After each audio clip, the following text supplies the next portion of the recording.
Joe Valachi, sicario de la mafia. Y primer hombre que rompió la omertà, el código de silencio de la mafia. Valachi fue el primero en revelar al mundo el término la cosa nostra. Valachi fue el primero en revelar los nombres de los jefes y los soldados. Explicó la estructura de la mafia, sus rituales y sus secretos. Era la primera vez que alguien descorría la cortina o hacía un retrato de cómo era la mafia. Valachi fue el primero en exponer el sangriento historial de asesinatos y ejecuciones de la mafia. Y sabía dónde se encontraban los cuerpos.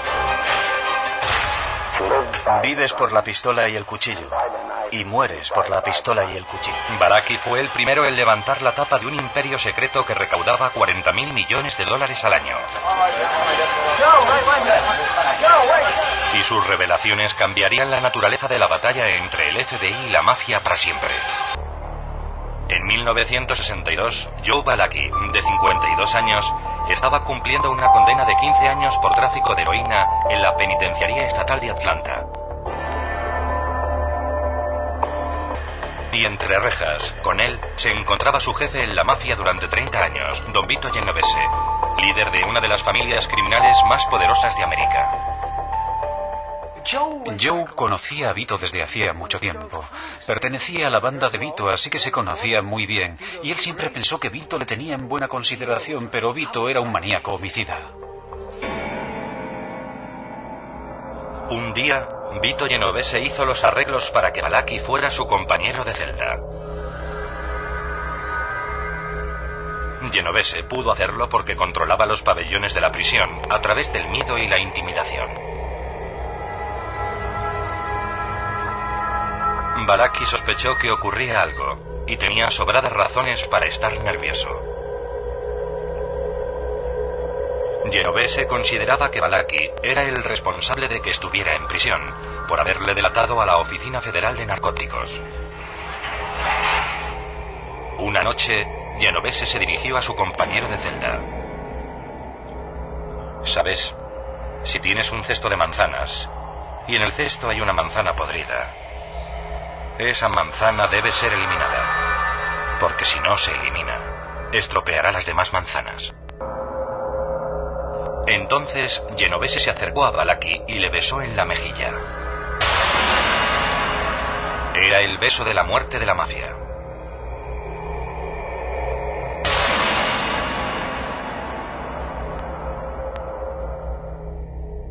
Para hacer saber a Valachi que él era la manzana que había que eliminar. Joe Valachi sabía lo que aquello significaba. Significaba que ahora iba a ser asesinado. De una manera u otra, Vito iba a ir a por él. Consumido por el miedo, Valachi veía sicarios por todas partes.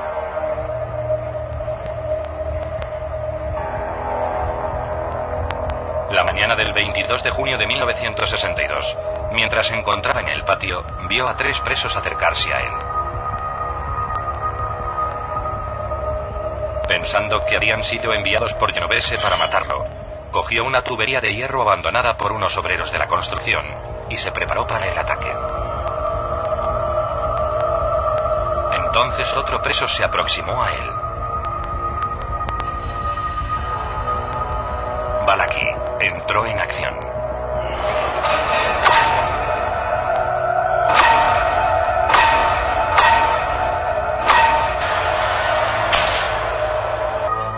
La víctima de Valachi era John Joseph Saub, un delincuente de poca monta sin conexiones con la mafia. Valachi había matado al hombre equivocado y ahora se enfrentaba a la pena de muerte por asesinato. Y allí estaba, atrapado, sin escapatoria posible. Así que comunica a las autoridades federales que está dispuesto a cantar como un canario. Para salvar el pellejo, Valachi comunicó al Departamento de Justicia de Estados Unidos que estaba dispuesto a hablar de la mafia. Para el fiscal general Robert Kennedy y su equipo en el Departamento de Justicia de Estados Unidos, era la oportunidad que estaban esperando. Desde que se había convertido en fiscal general en 1961, Kennedy habría llevado a cabo un vigoroso ataque contra el crimen organizado, pero seguía luchando para penetrar en los bajos fondos del crimen estadounidense.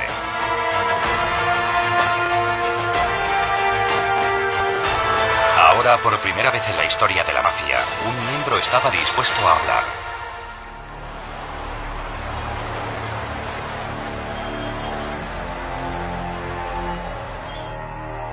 Así que Kennedy le ofreció un trato a Balaki. Se le permitiría declararse culpable de un cargo de homicidio no premeditado y sería condenado a cadena perpetua con una condición: pondría al descubierto a su organización. El 17 de julio de 1962, Balaki fue sacado en secreto de la prisión de Atlanta y trasladado en avión a la prisión del condado de Westchester, en las afueras de Nueva York. Se le dio la identidad encubierta de Joseph de Macona y fue llevado a una celda de aislamiento. El agente del FBI, James Flynn, fue enviado a interrogar a Balaki para averiguar lo que sabía. Flynn entró en escena, era un tipo duro. Le dijo a Balaki: o nos dices lo que queremos saber o no tendrás ningún valor y no habrá acuerdo.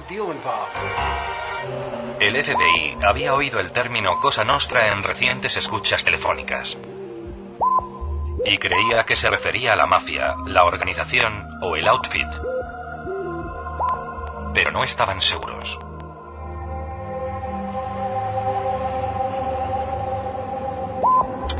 Para que Balaki soltara la lengua, le engañó. Flynn engañó a Balaki. Le dijo: lo sabemos todo acerca de la Cosa Nostra. Pensando que el FBI tenía un conocimiento más profundo de la mafia de lo que en realidad tenía, Balaki comenzó a hablar. Por primera vez reveló su significado.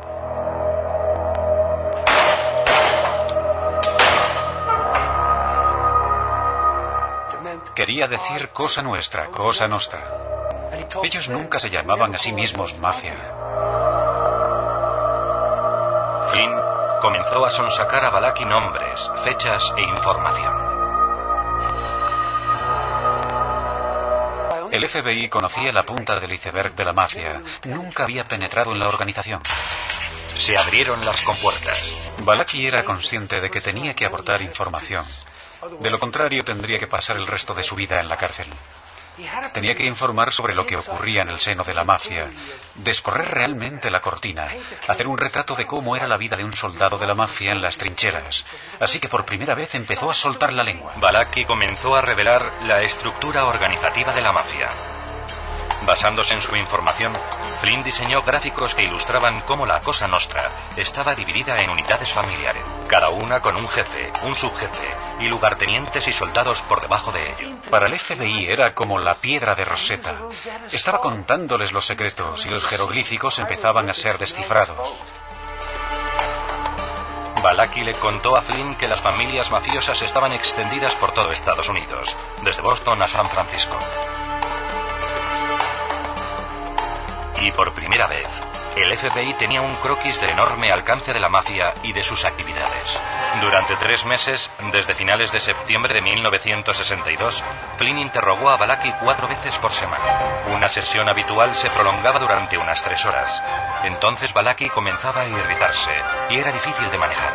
Flynn se dio cuenta de que el principal miedo de Balaki era que jamás podría escapar de Vito Genovese. Apenas transcurría un día sin que hiciera alguna referencia a su antiguo jefe. A veces, Balaki se descorazonaba por completo pensando que iba a morir. ¿Qué importa lo que yo le cuente? A nadie le importa. Nadie lo creerá. ¿Sabe a qué me refiero?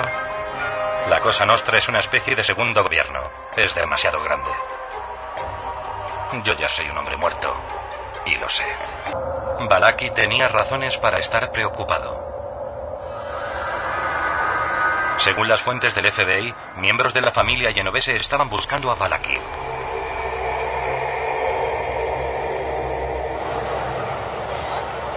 Desde su celda, Vito Genovese había establecido una recompensa de $100.000 por Balaki. Y ahora, la mafia lo había situado en la zona de Nueva York.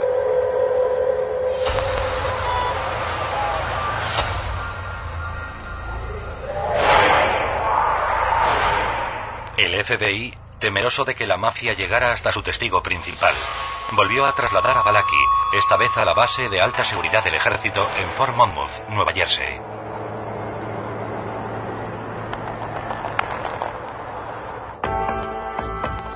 En la primavera de 1963, Balaki decidió salir a la palestra.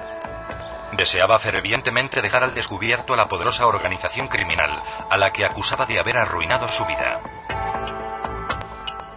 Bobby Kennedy se dio cuenta del potencial que tenía como persona que podía hacer público lo grande e importante que era la mafia. Pero Kennedy tenía serias preocupaciones en cuanto a la credibilidad de Balaki. Durante los últimos 30 años había sido un despiadado sicario de la mafia.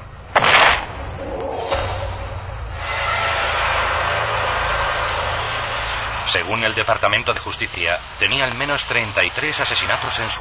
Y además, ahora estaba cantando para salvar su vida. ¿Cómo podía nadie estar seguro de que Balaki estaba contando la verdad? Así que el FBI decidió utilizar aquella información para poner a prueba su credibilidad. Flynn había reunido material para la policía de Nueva York durante sus interrogatorios a Balaki.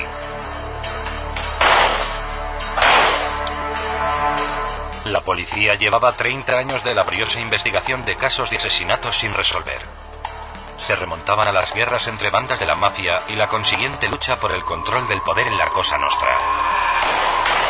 Utilizando el relato de Balaki como guía, la unidad de inteligencia revisó los archivos del departamento, en una operación que se llevó a cabo distrito por distrito.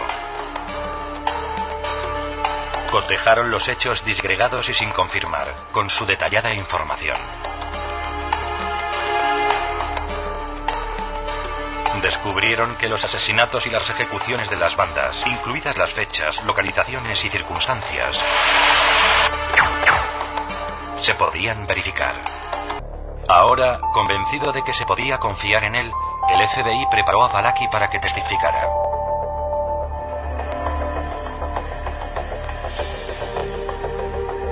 En septiembre de 1963, Balaki fue trasladado en avión a Washington para declarar ante un comité de investigación del Senado sobre el crimen organizado en todo Estados Unidos. A mediados del mes de octubre, comparecería como testigo estrella, ofreciendo testimonios de primera mano sobre su vida como sicario en la mafia. Las vistas se emitieron en todo el país, convirtiéndose en un acontecimiento nacional. Estados Unidos es un país nuevo. No tenemos la mitología de otros países. Nosotros tuvimos indios y cowboys, y tuvimos gánsteres. Aquello brindó la oportunidad a la gente de nuestro país de volver a ver todas aquellas películas sobre los bajos fondos que ya habían visto. Juntaron todas las piezas.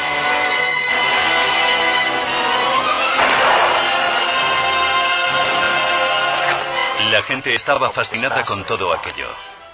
Cosa Nostra. El comité del Senado investiga a la mafia. El subcomité de investigación del Senado inicia las nuevas audiencias contra el crimen.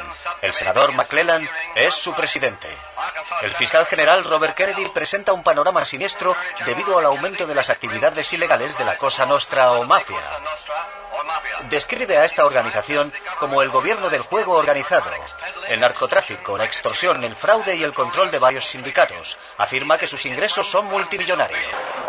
Caballeros, como ustedes saben, esta mañana hemos traído al condado de Queens al testigo Joe Balaki. Estamos decididos a exponer cada faceta de su testimonio y a continuar con esta investigación hasta donde nos sea posible. ¿Cuál ha sido su comportamiento durante la conversación mientras tomaban café? Todo indica que es un testigo con buena disposición, ansioso por revelar lo que sabe. No nos ha planteado dificultades. ¿Parece preocupado? Yo diría que no. Pienso que, dadas las circunstancias, el hombre está naturalmente nervioso y algo inquieto, pero fuera de eso es un buen testigo. ¿No tiene usted la sensación de que más bien está disfrutando con todo esto? Prefiero no hacer comentarios. Iniciadas las vistas, se preguntó a Balaki por qué había asesinado a otro preso en la cárcel. ¿Por qué decidió matarlo en aquel lugar y en aquel momento?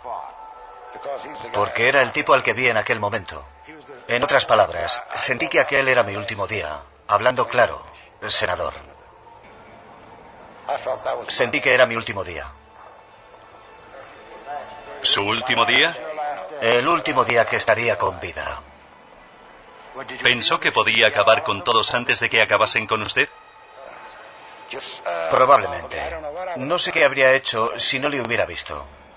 No puedo responder qué habría hecho. Es decir, se sintió usted indefenso y rodeado y decidió atacar cuando pudo.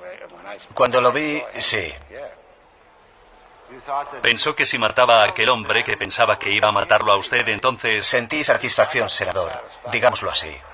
Sintió satisfacción. A pesar de todo el revuelo que rodeó aquel acontecimiento público, el testimonio de Balaki constituyó un claro recordatorio de que era un asesino a sangre fría. Entonces, el interrogatorio a Balaki comenzó realmente. ¿Cuándo se convirtió usted en miembro de esa organización? En 1930. En 1930. ¿Cuál es el nombre de la organización? Cosa Nostra, en italiano. Cosa Nostra en italiano. Nuestra cosa y nuestra familia, en nuestro idioma. Nuestra cosa y nuestra familia, en nuestro idioma. Entonces Balaki reveló cómo había entrado en la mafia.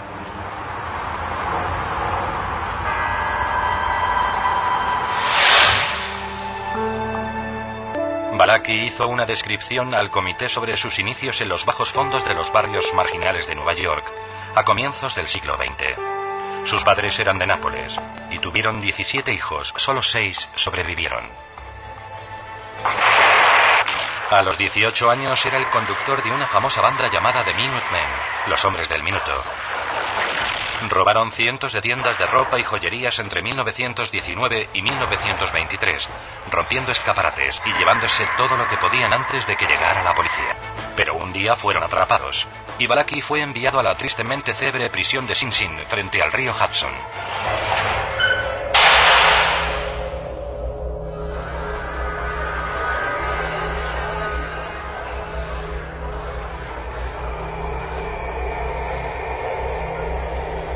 En Sing Sing, Balaki, de 21 años, se hizo amigo de un gángster llamado Alessandro Borero.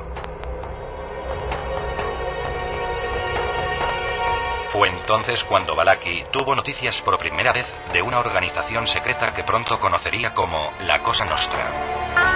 Y Balaki quería formar parte de ella.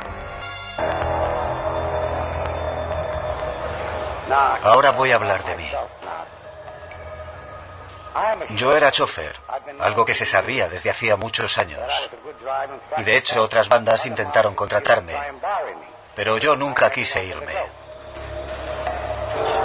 Balaki explicó al comité del Senado cómo se había convertido en conductor para una de las bandas mafiosas más poderosas de Nueva York, comandada por el siciliano de nacimiento Salvatore Maranzano.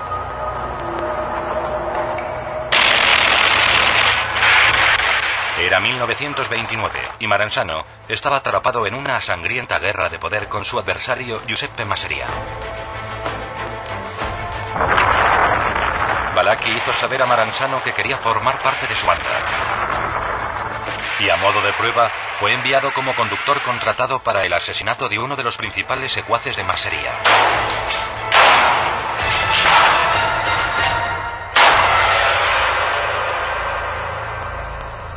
Tras el asesinato, Balaki recibió la llamada. Iba a ser miembro o soldado en la mafia.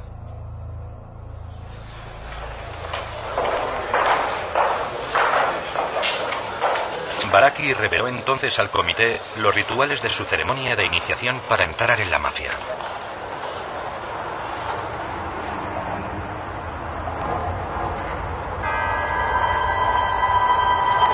Balaki describió cómo había sido conducido a una casa de campo a unos 150 kilómetros de Nueva York.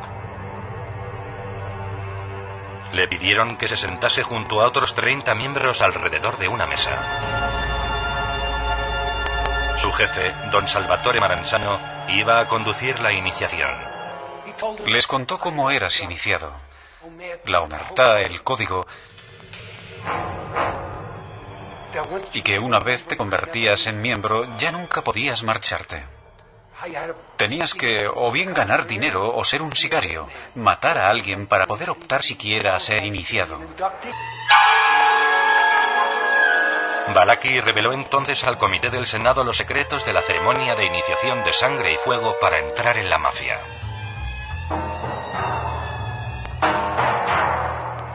Él tenía el cuchillo y la pistola encima de la mesa. Y entonces explicó que vives por la pistola y el cuchillo. Y mueres por la pistola y el cuchillo. ¿Y comprendió usted totalmente lo que aquello significaba? Sí, en efecto. ¿Y qué significaba? Pues que esperaba morir por la pistola y el cuchillo. Cuando usted hizo aquel juramento, dio por hecho que un día moriría por una pistola o un cuchillo. Así es. Y eso era a lo que pensaba dedicarse. Así es.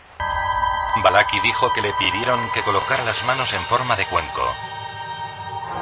Pusieron un trozo de papel en su interior y lo encendieron. Seguidamente le pidieron que moviera las manos de un lado a otro y le dijeron que él mismo ardería como el papel si traicionaba los secretos de la Cosa Nostra. Balaki fue presentado entonces a su gomba, a su padrino, Joe Bonanno, que sería su guía y mentor. Bonanno le pidió a Balaki que le mostrara su dedo índice. Y lo pinchó con el alfiler de su corbata.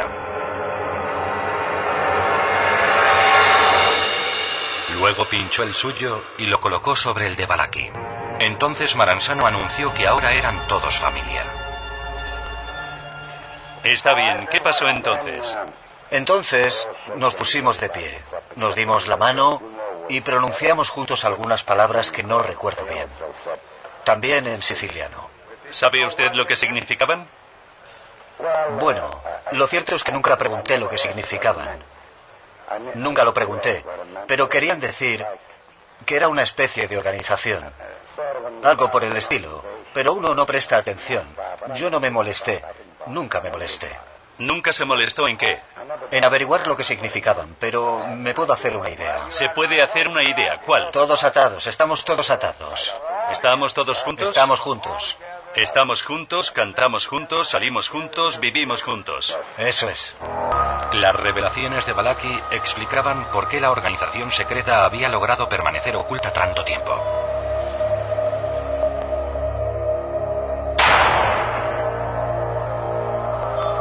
Aquel que se iba de la lengua pagaba el precio más alto. El miedo había preservado el silencio durante 30 años. Ahora Balaki había roto ese silencio para siempre. Senador, ¿puedo decir una cosa, senador? Sí. Lo que ahora les estoy diciendo, tendría que callarlo y no decir nada más. Lo que estoy exponiendo ante ustedes, ante la prensa y ante todo el mundo, representa mi condena a muerte. Estoy rompiendo una promesa que nunca debería romper. Incluso si hablo, nunca debería hablar de esto. Y sin embargo, lo estoy haciendo.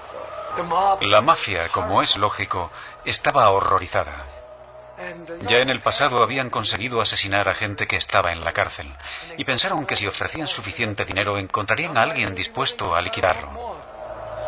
Con el contrato de $100.000 ofrecido por Genovese pendiendo sobre la cabeza de Balaki, existían temores bien fundados de que la mafia pudiese atentar contra las vistas del Senado. ¿Qué puede decirnos sobre esa amenaza, Jim? Bueno, durante el fin de semana nos ha llegado información del FBI que hacía referencia a la posibilidad de que alguien pudiera colocar una bomba en la sala esta mañana. Y también la posible presencia de una, dos o varias personas armadas dispuestas a asesinar al testigo. ¿Qué precauciones han tomado? No debemos comentar ese asunto. ¿Han informado al señor Balaki? No lo hemos hecho. Parece ser que existe información según la cual alguien tenía la intención de dispararle o de colocar una bomba en esta sala. ¿De dónde han sacado esa información? ¿Qué le pareció el partido de los Yankees? No sé nada. ¿Qué piensa usted de ello? ¿Qué quiere que le diga? Estoy en la misma situación desde el principio. Me la estoy jugando desde el principio. ¿Sabe a qué me refiero? Eso no cambia nada. Balaki dedicó la mayor parte de su testimonio a trazar un mapa jerárquico de la mafia americana. Balaki explicó cómo la eficiente organización en la que se había convertido la mafia actual había evolucionado a partir del enfrentamiento entre bandas callejeras y las luchas por el poder a principios del siglo XX. Ante los senadores, Balaki se remontó hasta una reunión celebrada en 1931, en la que el jefe siciliano Salvatore Maranzano se hizo con el control de la mafia de Nueva York. Balaki contó cómo Maranzano detalló su ambicioso plan ante una audiencia de 400 mafiosos. Las bandas de Nueva York se organizarían a partir de ahora en 5 familias, cada una de las cuales controlaría los barrios del Bronx, Brooklyn, Manhattan, Queens y Staten Island. Balaki contó cómo Maranzano se había declarado jefe supremo. Él sería el jefe de todos los jefes, y si alguien se oponía, sería asesinado. Balaki explicó entonces que un hombre se había mostrado en desacuerdo.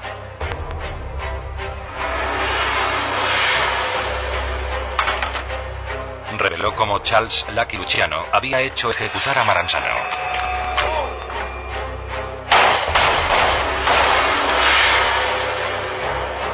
Luciano introdujo entonces una forma de liderazgo más democrática. Eliminó la figura del jefe de todos los jefes y creó la comisión, una junta directiva a todos los efectos para resolver las disputas de la mafia. Y esto condujo a una época de paz, cooperación y prosperidad.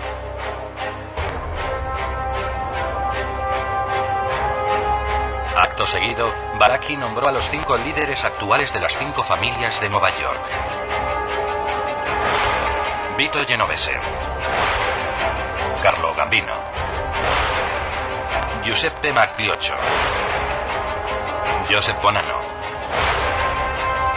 y Gaetano Lucchese.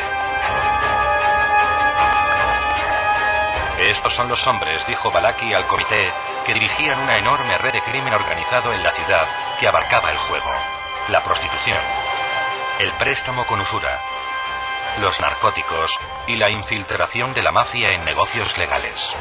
¿Cuántos soldados suele haber al mando de un jefe? Bueno, Vito Genovese tiene unos 450. ¿400? Más o menos. ¿450? Unos 450. Puede que incluso 500. Balaki reveló entonces el nombre de más de 130 miembros de la familia criminal Genovese e identificó a miembros de todas las demás familias de Nueva York, afirmando conocer a 289 mafiosos. Todo ello fue presentado ante el comité en 5 enormes esquemas de las familias. Lo que hizo Balaki fue dar unos datos que ya tenía el FBI, pero que ignoraba que tenía.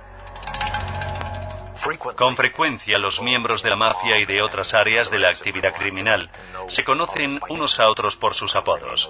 Pueden conocerse de vista, pero no siempre conocen sus verdaderos nombres. Y aunque las fuerzas de seguridad sí conocían sus verdaderos nombres, era la primera vez que se daban cuenta de lo que realmente tenían. Pero aparte de eso, creo que el testimonio de Balaki se sostiene por sí mismo y con el tiempo se ha demostrado su veracidad. Ha marcado en cada esquema con una estrella a las personas que ha podido identificar de las 5 familias. Sí. Y los que no aparecen los conoce por sus alias, pero no conoce sus verdaderos nombres. Así es. De manera que se ha comprometido a identificar... Eso es. A los miembros de la mafia de los que podía dar su verdadero nombre y sus alias. Correcto. Muy bien. Fue él quien lo destapó todo.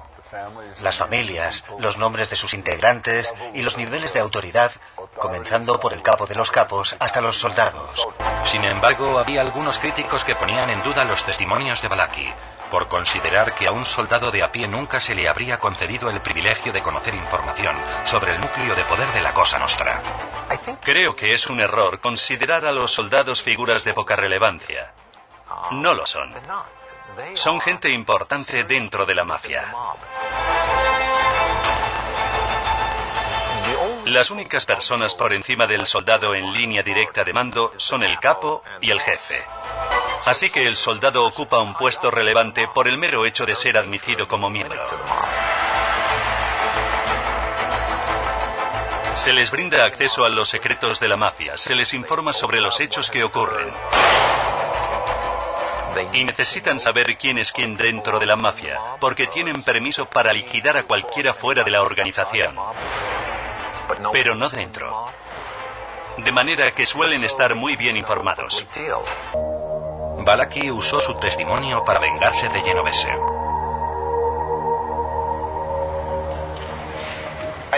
Creo que llegado este momento, ¿podría usted explicarnos brevemente cuánto poder, cuánta autoridad tiene un jefe como Genovese sobre la familia, sobre los soldados como usted?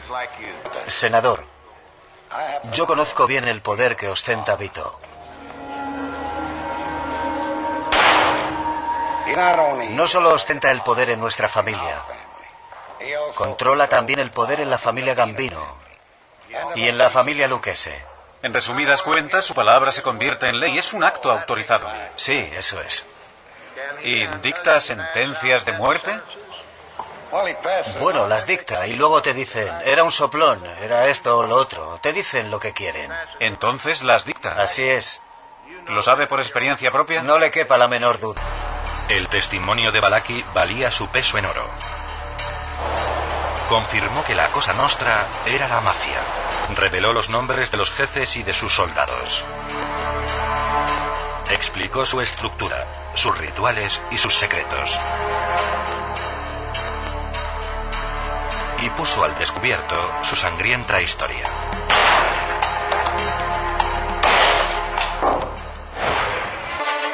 Pero por encima de todo, el testimonio de Balaki proporcionó al FBI los objetivos precisos y condujo a un cambio en las prioridades. En 1963, la oficina del FBI en Nueva York había incrementado el número de agentes especializados en el crimen organizado, de 4 a 140. Al año siguiente, el FBI usó micrófonos ocultos para grabar al jefe del sindicato de camioneros, Jimmy Hoffa, en una serie de intercambios con la mafia de Detroit. Fue condenado a 8 años de prisión. Para el FBI, la vigilancia electrónica constituía la herramienta del futuro para derrotar al crimen organizado. Siendo un joven agente, llevamos a cabo a principios de la década de 1970 una campaña de escuchas telefónicas por todo el país sobre las operaciones interestatales de juego que florecían en aquel entonces y que estaban controladas por la mafia. Realizamos miles de detenciones y desmantelamos centenares de grandes redes de juego en un esfuerzo por cortar el flujo de una de sus grandes fuentes de ingresos. Gracias a las revelaciones de Balaki, la campaña del FBI contra la mafia dio un salto cualitativo. Aunque fue solo el comienzo, para el fiscal general Robert Kennedy resultó crucial. Las declaraciones de Joseph Balaki y de otros con conocimiento sobre operaciones criminales en varias partes del país nos han proporcionado una comprensión sin precedentes sobre el funcionamiento de dichas operaciones. Balaki fue el primer subalterno de cierta relevancia cuyo testimonio sirvió para derribar y destruir, o al menos herir a la mafia en América. Sin él habrían hecho falta otros 15 o 20 años porque no había delatores. Aunque su rango era secundario, sabía lo suficiente para causar expectación y para alertar y advertir seriamente a la opinión pública respecto a la amenaza que representaba la mafia. En cuanto a Joe Balaki, regresó a la relativa comodidad de la cárcel del Distrito de Columbia, en Washington, donde había permanecido durante las vistas. Robert Kennedy, con su proverbial sagacidad, creía que Balaki tenía mucho más que ofrecer. Kennedy se dio cuenta de que Balaki era una mina de oro. Se le ocurrió que escribiera sus memorias, relatando lo que pudiese recordar sobre la mafia. Durante 13 meses, Balaki escribió concienzudamente en su celda de Washington más de 300.000 palabras en cuadernos de notas. Había sido testigo desde los inicios de la mafia moderna, y su relato era un retrato único del día a día en la vida de un asesino a sueldo durante un periodo de 30 años. Siendo alguien que contaba con pocos estudios, las memorias de Balaki no eran precisamente una obra maestra literaria. Era impublicable y quizá ilegible. Kennedy pidió que contrataran a un colaborador anónimo. El Departamento de Justicia encargó al escritor Peter Maas que se pusiera a trabajar sobre las memorias y que hablara con Balaki sobre su vida. El objetivo era dar forma a un libro con el que el Departamento de Justicia esperaba animar a otros informadores a que dieran la cara. El departamento comenzó a hacer planes para recompensar a Balaki por su cooperación. E incluso estaban pensando en enviarle alguna parte para que se relajara al sol. Bobby Kennedy tenía el descabellado plan de buscarle una novia o traerle a su mujer y llevarlos a una isla desierta donde pudiera vivir el resto de su vida. Y todavía pendía sobre él la sentencia por asesinar a su compañero convicto, el hombre equivocado. Pero asesinar al hombre equivocado no fue lo único que le impidió acabar en una isla desierta. Il Progreso, el diario ítalo-americano, había conseguido hacerse con el manuscrito de Balachi y estaban indignados. Publicaron un virulento editorial contra el libro de inminente aparición, afirmando que perpetuaba la imagen de delincuencia asociada a los múltiples nombres italianos que aparecían en el testimonio de Balachi. Una opinión que fue extendiéndose hasta convertirse en una protesta masiva de grupos de presión que proclamaban que el libro denigraría a todos los italoamericanos. La campaña caló hondo. La Casa Blanca se vio obligada a intervenir y paralizó su publicación. De la noche a la mañana todo cambió para Balachi. Le comunicaron que el proyecto quedaba suspendido, le sacaron de su cómoda zona de reclusión en Washington y le devolvieron al duro sistema federal de prisiones. Le encerraron en una fría y reducida celda en Michigan, donde debía cumplir el resto de su sentencia en régimen de aislamiento. Balachi estaba desesperado.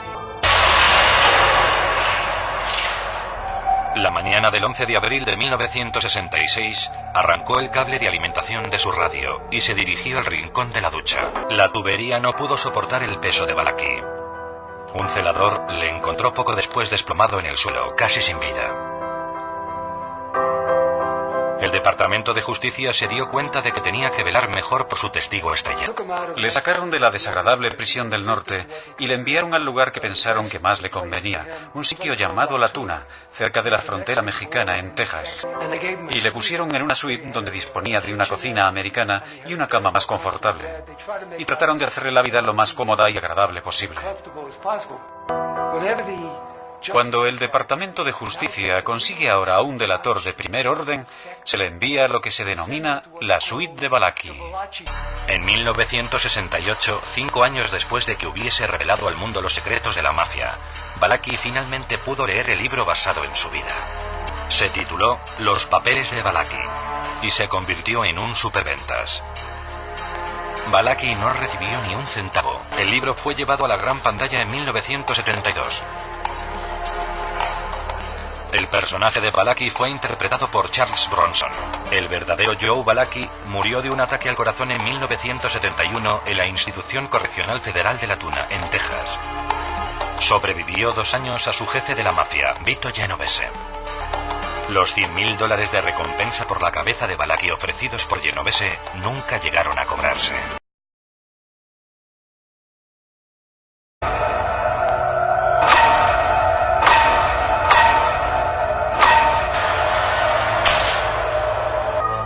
La víctima de Balachi era John Joseph Saub, un delincuente de poca monta, sin conexiones con la mafia.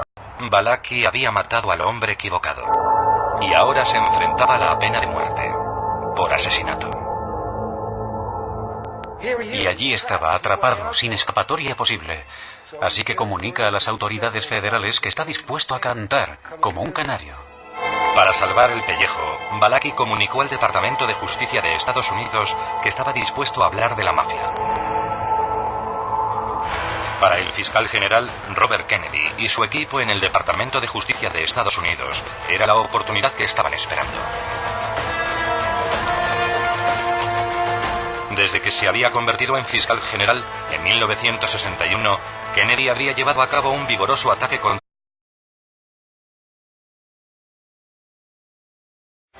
Joe Balachi, sicario de la mafia. Y primer hombre que rompió la omerta, el código de silencio de la mafia. Balachi fue el primero en revelar al mundo el término la Cosa Nostra. Balachi fue el primero en revelar los nombres de los jefes y los soldados.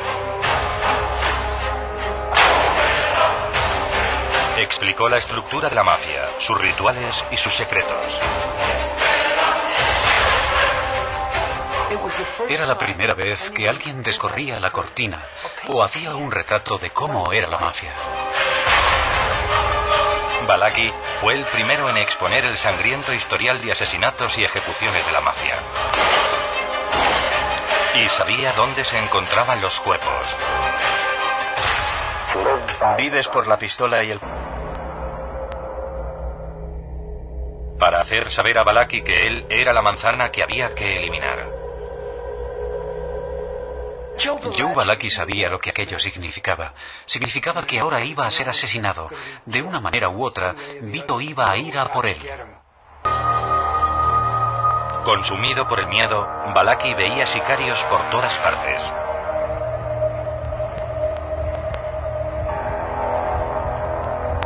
La mañana del 22 de junio de 1962, mientras se encontraba en el patio, vio a 3 presos acercarse a él. Pensando que habían sido enviados por Genovese para matarlo, cogió una tubería de hierro abandonada por unos obreros de la construcción y se preparó para el ataque. Entonces otro preso se aproximó a él. Balaki entró en acción. Cuchillo. Y mueres por la pistola y el cuchillo. Balaki fue el primero en levantar la tapa de un imperio secreto que recaudaba $40.000 millones al año. Y sus revelaciones cambiarían la naturaleza de la batalla entre el FBI y la mafia para siempre. En 1962, Joe Balaki, de 52 años, estaba cumpliendo una condena de 15 años por tráfico de heroína en la Penitenciaría Estatal de Atlanta. Y entre rejas, con él, se encontraba su jefe en la mafia durante 30 años, Don Vito Genovese, líder de una de las familias criminales más poderosas de América. Joe conocía a Vito desde hacía mucho tiempo. Pertenecía a la banda de Vito, así que se conocían muy bien. Y él siempre pensó que Vito le tenía en buena consideración, pero Vito era un maníaco homicida. Un día, Vito Genovese hizo los arreglos para que Balaki fuera su compañero de celda. Genovese pudo hacerlo porque controlaba los pabellones de la prisión a través del miedo y la intimidación. Balaki sospechó que ocurría algo y tenía sobradas razones para estar nervioso. Genovese consideraba que Balaki era el responsable de que estuviera en prisión por haberle delatado a la Oficina Federal de Narcóticos. Una noche, Genovese se dirigió a su compañero de celda. ¿Sabes? Si tienes un cesto de manzanas y en el cesto hay una manzana podrida, esa manzana debe ser eliminada, porque si no se elimina, estropeará las demás manzanas. Entonces, Genovese se acercó a Balaki y le besó en la mejilla. Era el beso de la muerte de la mafia.